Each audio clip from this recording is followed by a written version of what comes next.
What's up for August? Prime time for the Perseids. Jupiter and Saturn at opposition, and why the third moon of the season is kinda special. August brings the best-known meteor shower of the year, the Perseids. This annual meteor shower happens each year as Earth crosses the debris trail of Comet Swift-Tuttle. Most of these meteors are grains of dust up to the size of a pea, and they create fabulous shooting stars as they burn up in Earth's atmosphere. Although Perseids can be seen from mid-July through late August, the most likely time to see any meteors is a couple of days on either side of the peak.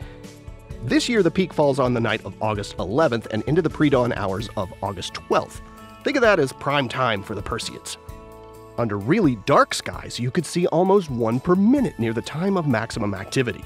This year's peak night for the Perseids benefits from a moon that sets early in the evening, so it won't interfere with the faint meteors. But before it sets that evening, be sure to check out that gorgeous crescent moon in the west after sunset with brilliant planet Venus. To enjoy the Perseid meteor shower, just find a safe, dark location away from bright city lights.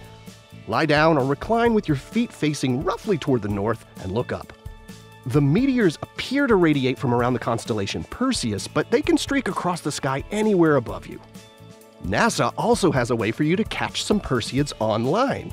NASA's Meteor Watch team plans a live stream overnight on August 11th. Visit the link on screen for more details. August is perhaps the best time this year to enjoy viewing Jupiter and Saturn, as both planets reach opposition this month. Opposition is the term for when a planet is on the same side of the solar system as Earth and directly opposite from the Sun. It happens each year as Earth loops around in its orbit, passing by the much slower-moving gas giant planets. Around this time, the planet is visible from sunset to sunrise and reaches its highest point in the sky around midnight.